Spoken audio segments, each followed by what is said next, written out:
What's good, YouTube? And welcome to the 250th YCS is absolutely wrecking the market. There is so much to get into today, and so many things have changed. People are really spending their money getting ready for the WCQ season, and I think there are some knee-jerk reactions to moments at those YCSs that at least had the coverage. So with the UK one in the finals, Kurikara Divine Cardate went off twice, and a lot of people are like, wait, that's not once per turn? Reading hard, yes, and with that they wanted access to it, and you see that this just went absolutely bonkers, going from, already 20 and starting to go up towards being a $30+ card at this point, and sales even going, somebody spending 40? Yikes. Do actually shop around and make sure you're getting a good deal on your cards. And then the Starlight Rare 169 Nice is actually damaged, and the lowest are around $200 for max rarity at this point. And people seeing this huge spike into the card might be going, well,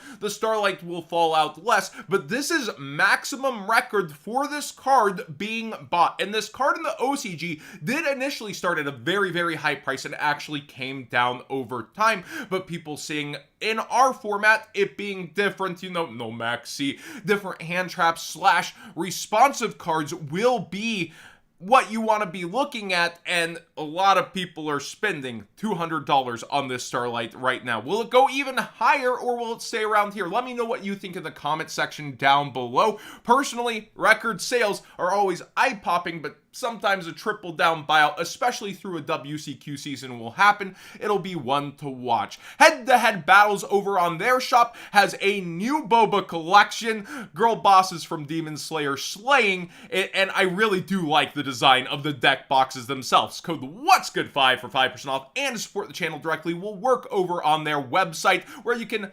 support two creators and get yourself some merch. We have, speaking of tier limits though, because the tier bucks one, well, it kind of got slayed coming into the metagame, was actually kind of useful for duelist and feature matches, and I wanted to point out it's at all-time lows on prices and was actually seeing success through the event as a bit of an engine. So with this card that used to be way, way more expensive, it might still be a bit bloated at $15, but as an engine and a whole, seeing cards like Rukulos back at it and actually able to perform, it's interesting, and I would definitely want access to, the cheaper parts before considering to commit to the others, but test before you invest. Make sure the deck is one for you.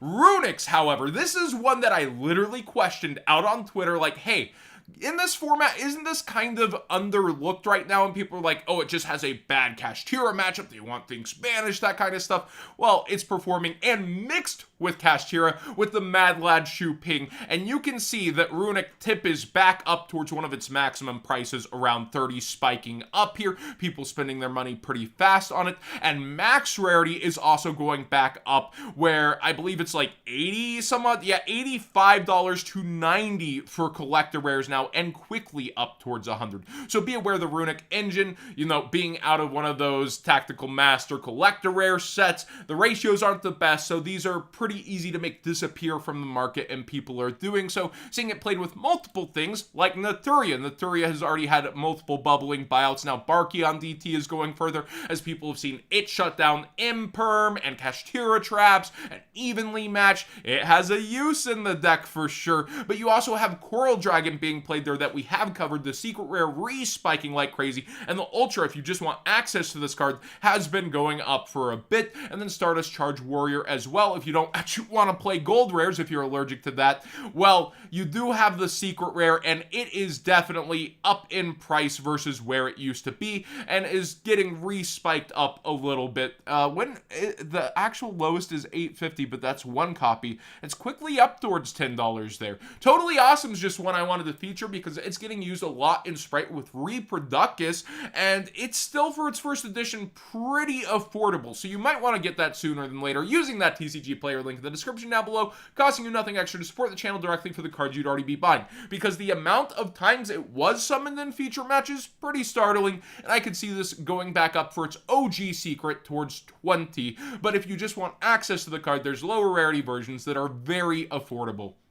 Junk Synchron really spiked, and not from the YCS itself, but the Ultra 10 version for near mints is pretty much gone, and so is the secret out of 5D's collection, and 5D's collection keeps coming up on Market Watch. Remember, this didn't get a rewave like other legendary collections, so a lot of the cards in there, just not the most copies in the world or competition on them, and this has been really going up. Apparently for June and future Synchro stuff, people are really excited about it, and people are saying this will even be played with an adventure package in the Discord. So be aware, it's not just past format boomer stuff, it's also people looking ahead to what will be played. Sprite Sprint is on a bit of a rocket up towards the moon. It's just been going crazy as the card for Sprite, which is interesting because Sprite Blue pretty much still no movement despite how much the deck is getting played. Tons of listings, the ultimate rare very affordable versus the secret rare. It's still pretty expensive, $150 for a playset, but when we're talking about a $33 market price on the secret rares, only spending about $15 more to upgrade versus something that would be a little better if a ban list directed the deck to a degree or a reprint came out, say in Battles of Legend before the WCQ for Sprite. I do see why people are also nervous though, because this is the more established deck that has been around longer, and you have the potential of a ban list going towards the WCQ. People are still a bit shaky about committing and wondering what they will be playing, and tons of people might be offloading after the YCS. Still though, I like the ultimate rare over the secret rare if you are spending currently, but you are risking versus a ban list, so be aware of that. Exciton Knight saw a lot of spikes. It's being played, I believe, in Trap Tricks and Dark World, as well as pretty much anything that can make a rank 4 that wants access to it, so be aware this mad spiked as well.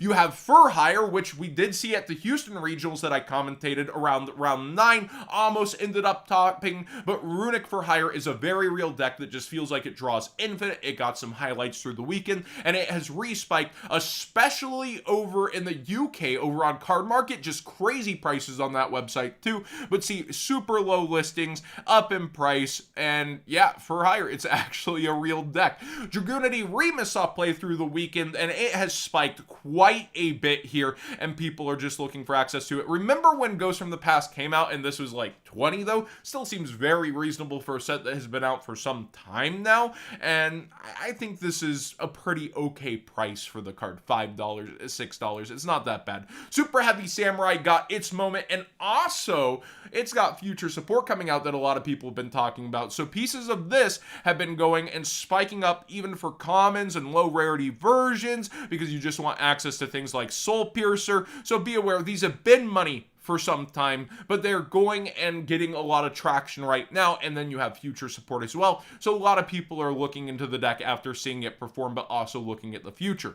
Baronet de Fleur, this card is up like crazy for the collector rare, and it's pretty much on a rocket ship towards 300 at this point. It was starting to cool off a little, but people saw how much it was seeing play. Like, it was spiked towards 275, came back towards 250, and you can see it just rocket back off again up towards 300. And Mirror Jade, despite Brandon not having the best performance, it was still topping. This Starlight Rare has re-popped up towards 450 from 400 and is getting some sales around. It is interesting how this card is going, but only one at that 450 here, one there, and most of them are still around 400. I'm personally just not the biggest fan of Starlights, especially with the 25th anniversary rarity going to be pumping out like 50 of them soon, but there'll be 25th rares. There's still Starlights with a stamp, but when it comes down to the singles, that's what people are going to go after and look at what is in max rarity for their decks. And I do think this was a great choice by Konami, so I understand people wanting it. Lore.deck, stories backing it, as well as being in the metagame, and it's a pretty darn badass card. And finally, get to the merch, John.